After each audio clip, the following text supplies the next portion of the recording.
नमस्कार मित्रों, मैं आनंद प्रवीण। सत्य मेरी कविता मेरी सोच में आपका हार्दिक स्वागत है। उस राष्ट्र की परिकल्पना कीजिए जिसका राजा ही चोर हो तथा जिसके मंत्री परिषद चाटुकार और विलासी हो। वो राजा जो अपने ही राज्य के भंडार गृह में रखी स्वर्ण मुद्राओं को चुराकर नदी किनारे भूमिगत कर देता था। क्या उस राष्ट्र में प्रजा कभी सुखमय जीवन यापन कर सकेगी? यह कोई कहानी मात्र नहीं, यह इतिहास है विश्व के सबसे समृद्ध साम्राज्य मगध साम्राज्य की, जिसके सम्राट थे नंद वंश के संस्थापक महापद्मनंद के पौत्र धनानंद। उस वक्त शिक्षा प्राप्त करने का एकमात्र साधन था गुरुकुल, जिसके आचार्यों का सम्मान संपूर्ण नगर एवं राजकीय लोग भी किया करते थे। उन्हीं आचार्यों में कुछ राजा के मंत्री परिषद में भी विभिन्न पदों को सुशोभित किया करते थे। धनानंद एक अनैतिक, दुराचारी एवं अमर्यादित व्यक्ति था, जिसके राज्य के दो विपरीत स्तंभ थे, महामात्य वक्रनाश एवं महामंत्री सट्टाक। जहां एक ओर महामात्य वक्रनाश धनानंद के हर अनैतिक कार्यों का पूर्णतः समर्थन किया करते थे, वहीं दूसरी ओर महामंत्री सट्टाक जनहित के कार्यों में अधिक लीन रहते थे। और यहीं से शुरू हुआ दमन का एक चक्र।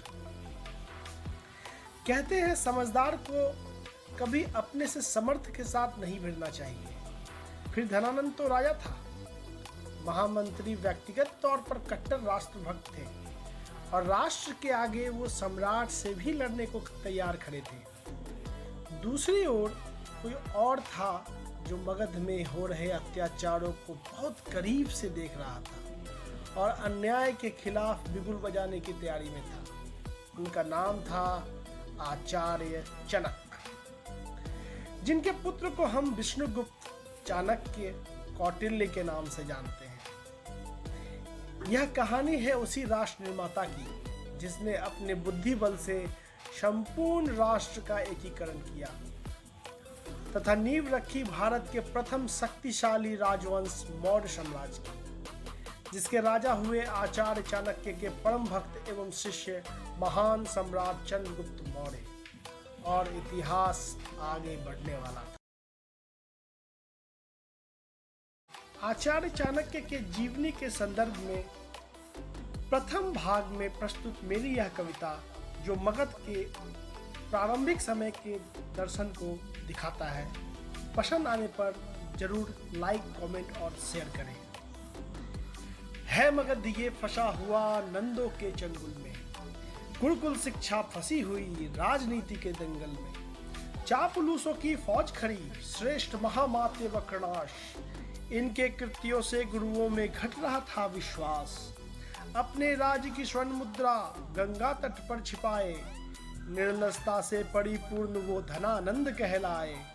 अंदर से जो महाधूर्त, ऊपर से हो कामी, अत्याचारी धनानंद कर लेने में था नामी।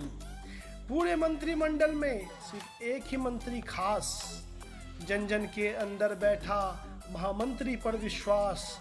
महामंत्री सट्टाक अंदर से करुणामय सरल हैं, श्रेष्ठ मापदंड है जिनके राष्ट्र हित में अचल हैं। पाटलिपुत्र के गुरुजन हैं, विराट राज्य की पहचान, किंतु धनानंद के मन में नहीं उनका सम्मान। इतिहास बताता है आंदोलन शिक्षक ही है लाते, जिस शिक्षा में निडरता है वो निष्कलंक बन जाते। सब हार चुके मनोबल को बस एक ही देता बल है, सब आचार्यों में उत्तम जनक का मनोबल है। गली गली और चौराहे पर सत्ता है चुनौती पाती, एक ब्राह्मण के तेज से समस्त सेना थर्राती। सत्य ज्ञान है अस्त्र शस्त्र, शास्त्र के अंदर बल है। माना कितना भी अत्याचारी, दुष्ट राजतंत्र सबल है। ब्राह्मण नहीं वो हो सकता जो दुष्टों से डर जाए, जीवन से बढ़कर है शिक्षा, रहे प्राण या फिर वो जाए। अधर्मीय नैतिक राजतंत्र को जड़ समेत है हटाना, मगध की कीर्ति हो रही धूमिल, उसे फिर से श्रेष्ठ बनाना।